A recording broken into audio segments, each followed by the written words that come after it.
चंद्रांशु तिवारी ने शिरकत की देवबंद से 14 किलोमीटर दूर राजोपुर गांव में हुए एक शानदार ऑल इंडिया मुशायरे में। लोगों ने उनके अशार की तारीफ की। अगर वो और कोशिश करें तो बहुत अच्छा कर सकते हैं मुशायरों में। हमारे दरमियान चंदौसी से एक ऐसा नौजवान है जिसके बारे में हमारे भाई ने कहा कि 2-3 शेर पढ़ने के लिए उनको आवाज दी जाए। ये लोग नए जितने भी लोग हैं, हमारी सबकी जिम्मेदारी है कि इनको आगे बढ़ने में हमें भी मदद करनी चाहिए और आप को भी ताबून देना चाहिए। चंद्रांशु तिवारी नाम का ये नौजवान हमारे सामने है। मैं गुजारिश करता हूँ, निवेदन करना चाहता हूँ कि माइक तक आए और चंदौसी जो सर्वे चंदौसी की सरजमीन है, बहुत अच्छा इलाका है शायरी के एतबार से, गजल के एतबार से। वहाँ से चंद्रांशु जैसा अगर नौजवान उम्र पे आता है तो यकीनन उसमें एतमाद भी होगा और उसमें खुलूस भी होगा।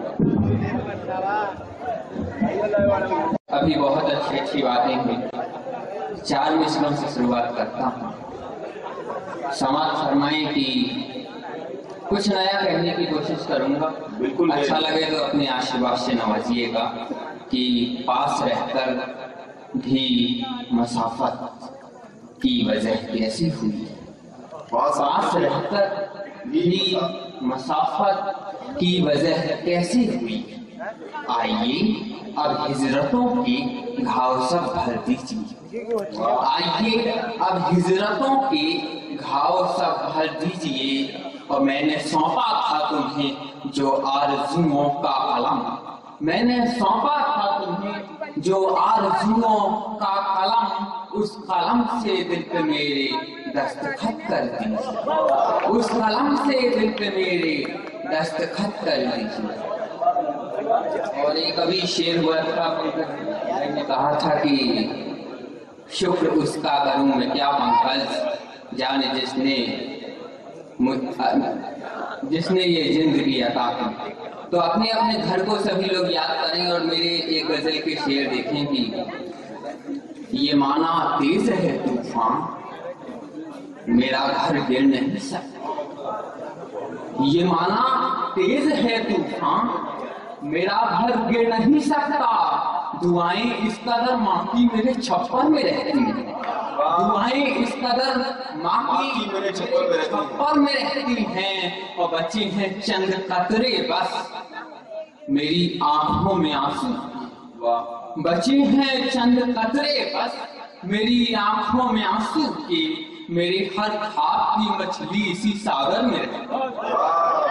और एक शेर समाज फरमाए बात और एक खास कि नई पीढ़ी ये भी सोच सकती है कि वो कुछ भी हो दुपट्टा सर से गिरने ही नहीं देती। वो कुछ भी हो दुपट्टा सर से गिरने ही नहीं देती। हया कितने सलीके से मेरे दिल भर में रहती। हया कितने सलीके से मेरे दिल भर में रहती। एक मतलब ये अर्ज किया है, देखिए कि ताल्लुक और उम्मीदों की शजर हम काट। अपनी जिंदगी की सबसे खूबसूरत गजल आपके हवाले करता हूँ। देखें कि ताल्लुक और उम्मीदों के शजर हम काट आए हैं। हजारों मील का लंबा सफर हम काट आए हैं।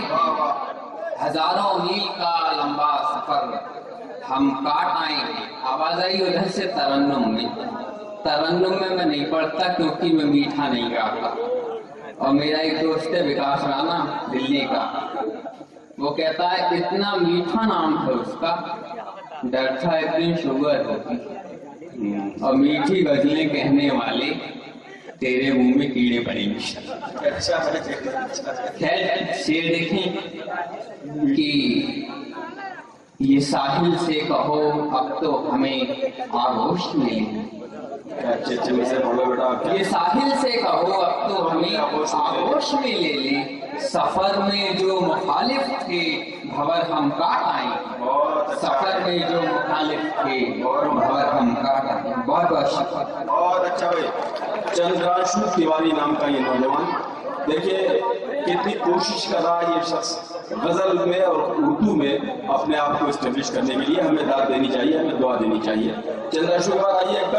राजोपुर में हुआ ये शानदार ऑल इंडिया मुशायरा ہندوستان کے مشہور اور معروف شاعر جناب عمران رفعت صاحب کے اعزاز میں منعقد کیا گیا تھا۔ عمران رفعت صاحب کا تعلق ممبئی شہر سے ہے۔ اس مشاعرے کے کنوینر رہے ہندوستان کے مشہور اور معروف شاعر جناب وسیم راجوپوری۔ اس مشاعرے کے کو کنوینر رہے جناب سلیم ہاشمی صاحب، اور اس مشاعرے کے دوسرے کو کنوینر رہے شاعر جناب مسرور تابش صاحب۔ اس مشاعرے کی شاندار نظامت کی ہندوستان کے مشہور اور معروف ناظم مشاعرہ اور شاعر جناب واصف فاروقی صاحب نے۔ تو یہ تھا دیوبند، جی ہاں، ہندوستان کے شہر دیوبند سے 14 کلومیٹر دور راجوپور گاؤں کا آل انڈیا مشاعرہ۔ امید کرتا ہوں یہ مشاعرہ آپ کو اچھا لگا ہوگا۔ یہ مشاعرے کا ایک ویڈیو نہیں ہے، اگر آپ پورا مشاعرہ دیکھنا چاہتے ہیں یا اور مشاعرے دیکھنا چاہتے ہیں تو وزٹ کیجئے ہماری ویب سائٹ www.mushairalive.com۔ اگر آپ فیس بک پر ہیں تو فیس بک پر ہمیں فالو کریں، پتہ ہے www.facebook.com/mahfil.mushaira۔ اگر آپ چاہتے ہیں کہ آپ کے مشاعرے بھی انٹرنیٹ کی دنیا میں پہنچیں تو کانٹیکٹ کیجئے ہم سے، ہمارا موبائل نمبر ہے 9997640286۔ پھر کسی شہر سے کسی اور مشاعرے کو آپ تک پہنچائیں گے۔ کیمرہ پرسن ندیم خان کے ساتھ شفیق خان، راکی ٹاک کے لیے۔